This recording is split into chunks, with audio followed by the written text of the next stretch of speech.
नमस्कार। आज हम हिंदी भाषा की 8वीं कक्षा की पाठ्य पुस्तक अभ्यास सागर के पाठ 20 ईर्ष्या तू ना गई मेरे मन से के व्याकरण से संबंधित प्रश्न करेंगे। यह पाठ अर्थ के आधार पर वाक्य भेद पर आधारित है। तो आइए इस पाठ के प्रश्न शुरू करते हैं। यदि वीडियो आपको अच्छा लगे तो लाइक और कमेंट ज़रूर कीजिएगा। तो आइए, हमारा पहला प्रश्न है,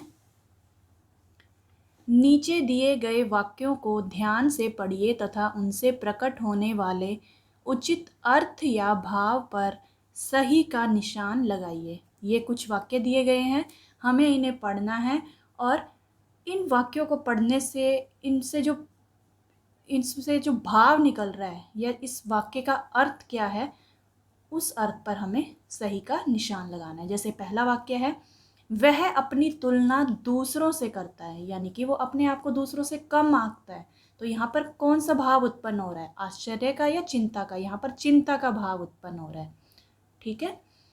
अगला वाक्य है, सुखी मनुष्य कौन है? अब यहाँ पर देखिए प्रश्न सूचक चिन्ह दिया गया है, तो यहाँ पर प्रश्न का भाव उत्पन्न हो रहा है। प्रश्न पूछा जा रहा है ना एक तरह से, तो यहाँ पर प्रश्न का भाव उत्पन्न हो रहा है, तो यहाँ पर प्रश्न पे हम सही का निशान लगाएंगे।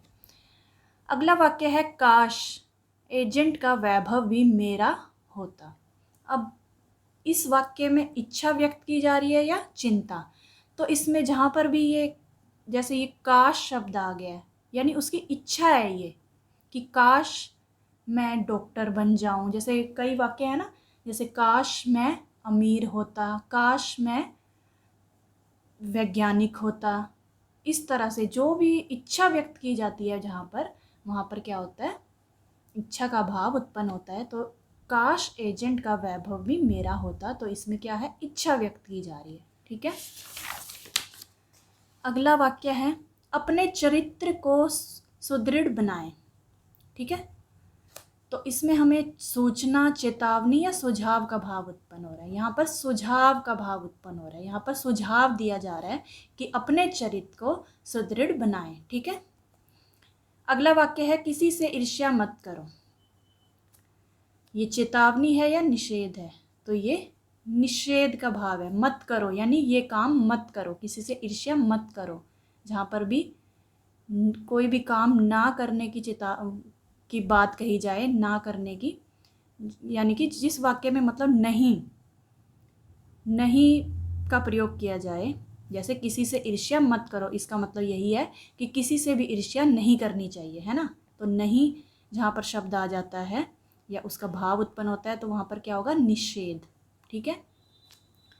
हालांकि ये सभी वाक्य तो हैं, मगर इनसे अलग अलग भाव या अर्थ प्रकट होते हैं। अर्थ के आधार पर इन वाक्यों की रचना भी अलग तरीके से होती है।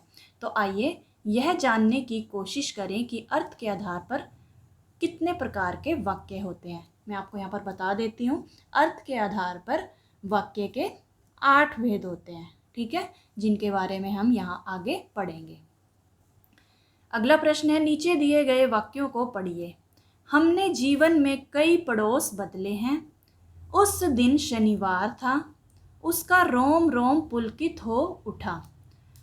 जिन वाक्यों से किसी काम के करने या होने का भाव प्रकट हो तथा किसी व्यक्ति या वस्तु के बारे में सामान्य जानकारी प्राप्त हो, वे विधानवाचक वाक्य कहलाते हैं। क्या कौन से वाक्य होते हैं ये? जिन वाक्यों से किसी क्रिया के करने या होने की सामान्य सूचना मिलती है। ठीक है, तो उसे हम क्या कहते हैं, विधानवाचक वाक्य। जैसे यहाँ पर हमने जीवन में कई पड़ोस बदले हैं, यहाँ पर ये एक तरह से हमें ये सूचना, सामान्य जानकारी मिल रही है कि हमने कई पड़ोस बदले हैं। ठीक है। उस दिन शनिवार था, अब उस दिन की बात हो रही है। ठीक है, सामान्य जानकारी हमें मिल रही है। उसका रोम रोम पुलकित हो उठा, किसी व्यक्ति के बारे में सामान्य जानकारी मिल रही है। ठीक है, तो यहाँ पर क्या होगा, विधानवाचक वाक्य। विधानवाचक वाक्य के और भी उदाहरण है, जैसे सूर्य पश्चिम में अस्त होता है, ये एक तरह की सामान्य जानकारी है। मैं कल दिल्ली गया था। ठीक है, इस तरह से। आप विधानवाचक वाक्य के 2 उदाहरण लिखिए। अब आप अपनी ओर से विधानवाचक वाक्य के इन्हीं वाक्यों की तरह 2 वाक्य यहाँ पर आपने लिखने हैं। जैसे हम कई बार शिमला जा चुके हैं, और दूसरा वाक्य रोहन सरकारी विद्यालय में अध्यापक है। अब अगला प्रश्न है, अब इन वाक्यों को पढ़िए। उसके पास एक भी कोट नहीं है। वह एकाएक कोई जवाब नहीं दे सका। राधा कुछ न कर सकी। जिन वाक्यों में किसी कार्य या बात के न करने या न होने का भाव प्रकट हो वे निषेधवाचक वाक्य कहलाते हैं। दोबारा देखिए, जिन वाक्यों में किसी कार्य या बात के ना करने और ना होने का भाव प्रकट हो वे क्या कहलाते हैं? निषेधवाचक वाक्य। जैसे हमने अभी ऊपर ये वाला उदाहरण पढ़ा था, ये वाला वाक्य, किसी से ईर्ष्या मत करो। अब यहाँ पे ईर्ष्या ना करने की बात का भाव प्रकट हो रहा है, ठीक है, तो ये निषेध आएगा यहाँ पर।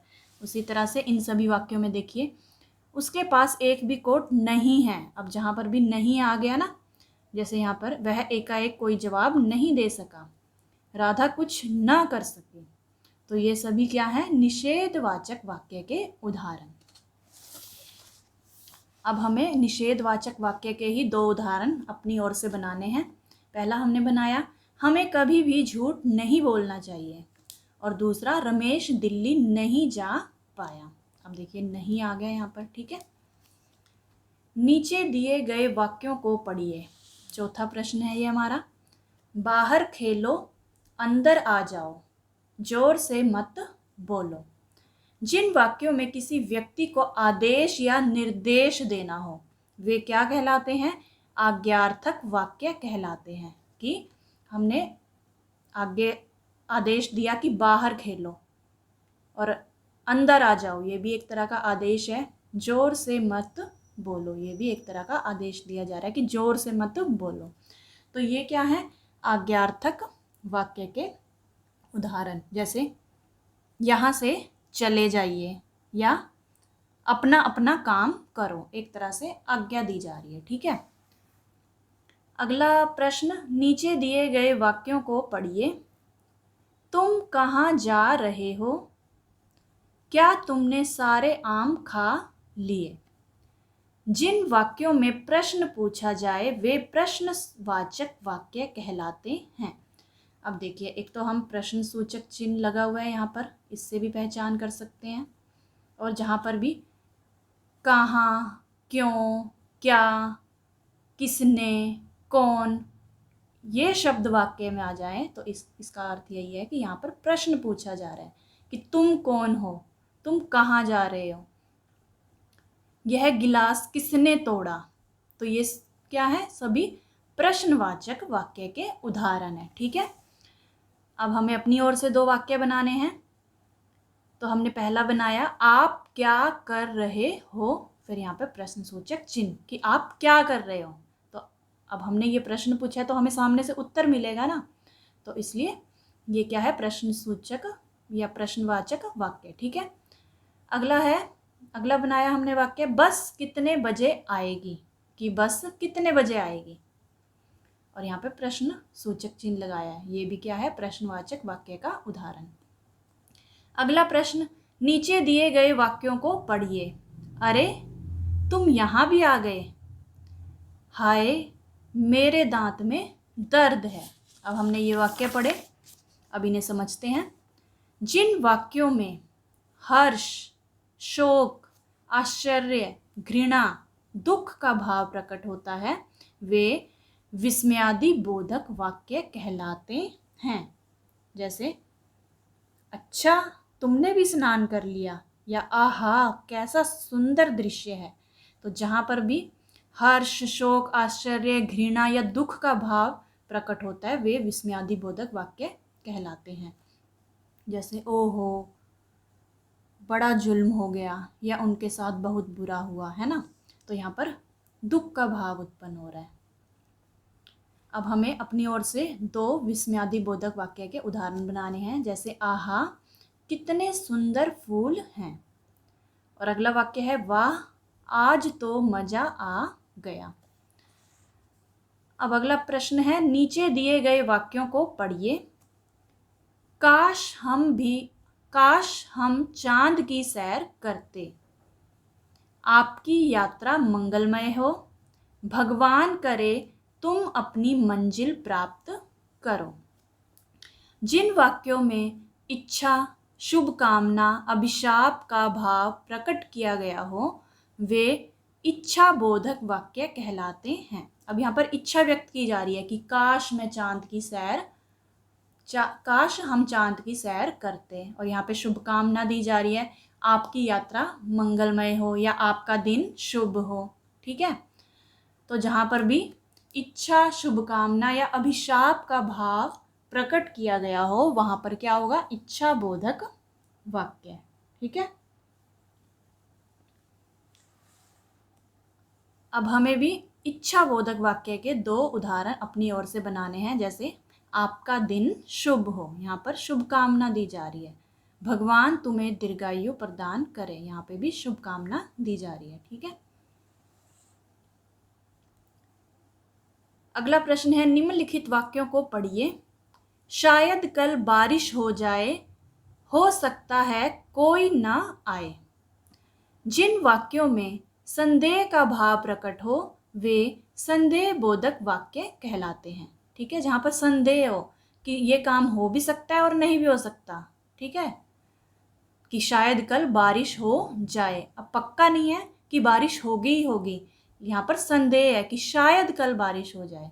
और अगले वाक्य में जैसे हो सकता है कोई ना आए, कि यहाँ पर भी 2 बातें हैं कि हो सकता है कोई आए भी और हो सकता है कोई ना भी आए। ठीक है, तो जहाँ पर भी संदेह का भाव प्रकट हो वहाँ पर क्या होगा, संदेह बोधक वाक्य। अब इसके हमें अपनी ओर से 2 वाक्य बनाने हैं, 2 उदाहरण। शायद वह कल शिमला जाएगा। अब पक्का नहीं है कि वो शिमला जाएगा ही जाएगा, लेकिन संदेह है यहाँ पर कि शायद वह कल शिमला जाएगा। और दूसरा, हो सकता है तुम कक्षा में प्रथम आओ। ठीक है, अगला प्रश्न है, नीचे दिए गए वाक्यों को पढ़िए। अगर तुम मेरे घर आओगे तभी मैं जाऊंगी। यदि तुम मेहनत करती तो तुम्हारे अच्छे अंक आते। जिन वाक्यों से किसी काम या बात का होना अथवा ना होना किसी दूसरे काम के होने अथवा ना होने पर निर्भर करता हो वे शर्त बोधक या संकेतवाचक वाक्य कहलाते हैं। अब दोबारा इसकी परिभाषा को ध्यान से देखिए। जिन वाक्यों से किसी काम या बात का होना या ना होना, ठीक है, किसी दूसरे काम के होने अथवा ना होने पर निर्भर करता हो, ठीक है, तो वे क्या कहलाएंगे, शर्त बोधक या संकेतवाचक वाक्य कहलाते हैं। जैसे अगर तुम मेरे घर आओगे तभी मैं जाऊंगी। अब यहाँ पर भी 2 बातें होगी कि अगर तुम मेरे घर आओगे तब मैं जाऊंगी, या अगला वाक्य यदि तुम मेहनत करती, कि अगर तुम मेहनत करती तो तुम्हारे अच्छे अंक आते। तो इस पर यह बात निर्भर कर रही है। ठीक है, जब एक बात दूसरे बात पर निर्भर कर रही हो। ठीक है,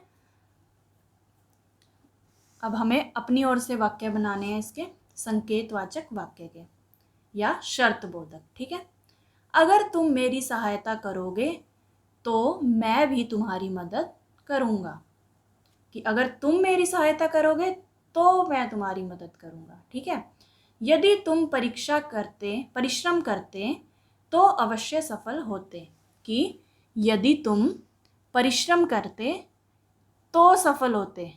ठीक है, यहाँ पर 2 बातें हैं कि अगर तुम परिश्रम करोगे तभी सफल होगे, है ना, या अगर तुम मेरी सहायता करोगे तो मैं भी तुम्हारी सहायता करूँगा।